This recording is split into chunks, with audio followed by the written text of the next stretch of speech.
Are you a heavy equipment operator? Are you aware of the additional hazards that water presents to your work site? Do you know what to do if your machine goes into the water? If you work in Alberta's construction industry, you are working in the most dangerous workplace in the province. From 2009 to 2013, more than 37% of all workplace fatalities occurred in Alberta's construction trade services. Some of these incidents resulted in the deaths of heavy equipment operators who were working around water. Are you prepared to work around water? Have a look at the following incident involving a heavy equipment operator working around water.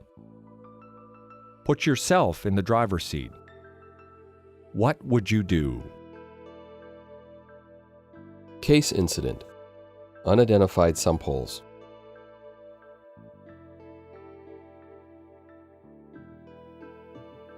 An experienced excavator operator was attempting to clean a clogged ditch and drain water from a gravel pit. At the bottom of the pit were 3 unmarked sump holes, also used for drainage. Almost 76 millimeters, 3 inches, of rain had fallen the day before, and the pit floor and sump holes were both covered by almost a meter, 2 to 3 feet of muddy water. While moving towards the ditch, the left track of the excavator dropped down into one of the sump holes, and the machine tilted sharply to the left side. The cab then slammed into the sidewall and was partially crushed, trapping the operator underwater. Identifying the water hazard. The cause of this accident was the failure to identify and mark the water-filled sump holes. A proper assessment of this worksite would have identified that the rainwater and suspended silt and clay made the standing water in the pit very cloudy and difficult to see below the surface. The sump holes were 3 to 4 meters, 11 to 14 feet, deep and covered with cloudy water.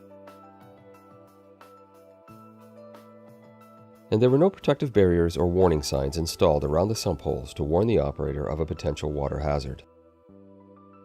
Risks to operator. The potential risks to the heavy equipment operator in this case were sliding over the edges of the sump holes, since there were no protective barriers or warning signs, tipping or rolling over, since the sump holes were deep and could unbalance the vehicle, and entrapment, since a heavy vehicle could tip onto its side and block one of the access doors or windows.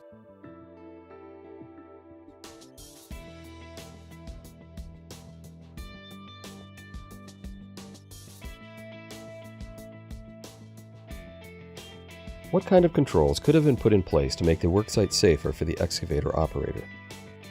Let's apply the hierarchy of controls, also known as a hazard control triangle, to this incident, and work through each step until the hazard has been completely removed, or at least reduced to the safest level possible.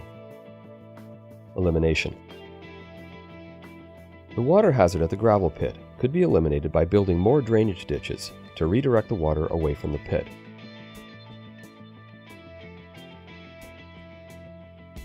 Another method of elimination would be the installation of pumps at the base of the 3 sump holes to remove the accumulated rainwater. Substitution. The substitution control that could be applied to this incident would be to choose a safer path to go to the clogged drainage ditch. The excavator operator should avoid tramming through any water source. Remember, if you don't have to be there, don't. Engineering isolation. The next step or control level is to engineer isolate the risk by installing protective barriers or berms around the sump holes to protect the heavy equipment operator from the hazard. Administration and training. Administration controls would be to install warning signs around the sump holes to warn operators of a potential water hazard. These controls must be visible from all approaches.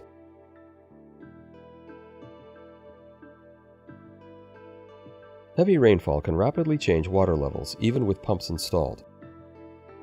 Therefore, all equipment operators should be trained in the importance of monitoring local forecasts.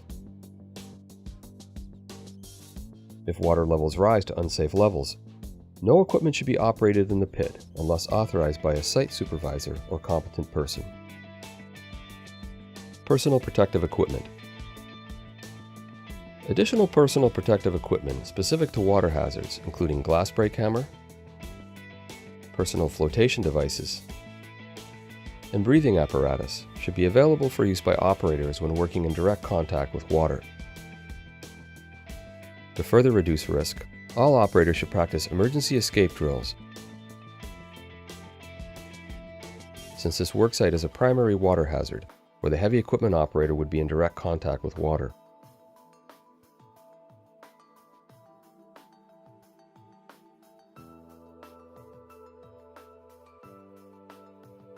A co-worker returning to the pit, after several hours of no communication, saw the excavator partially submerged and contacted the local emergency medical services. When emergency medical services arrived 20 minutes later, they could not reach the operator because the compartment was crushed and submerged. Additional equipment was then brought to the scene to lower the water level and assist in the recovery effort. Vehicle escape.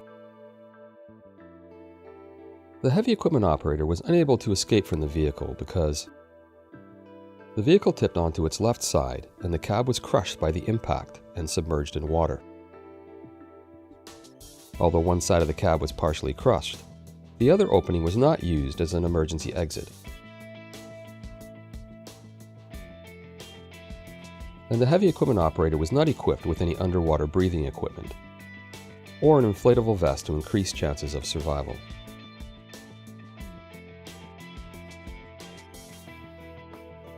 Emergency response. The emergency response failed because the heavy equipment operator was working alone with no direct supervision, or without any planned and coordinated communication procedure. There was no radio or phone communication with the operator working at the pit for several hours. And the response team did not have the equipment required to perform an emergency water rescue for a submerged vehicle.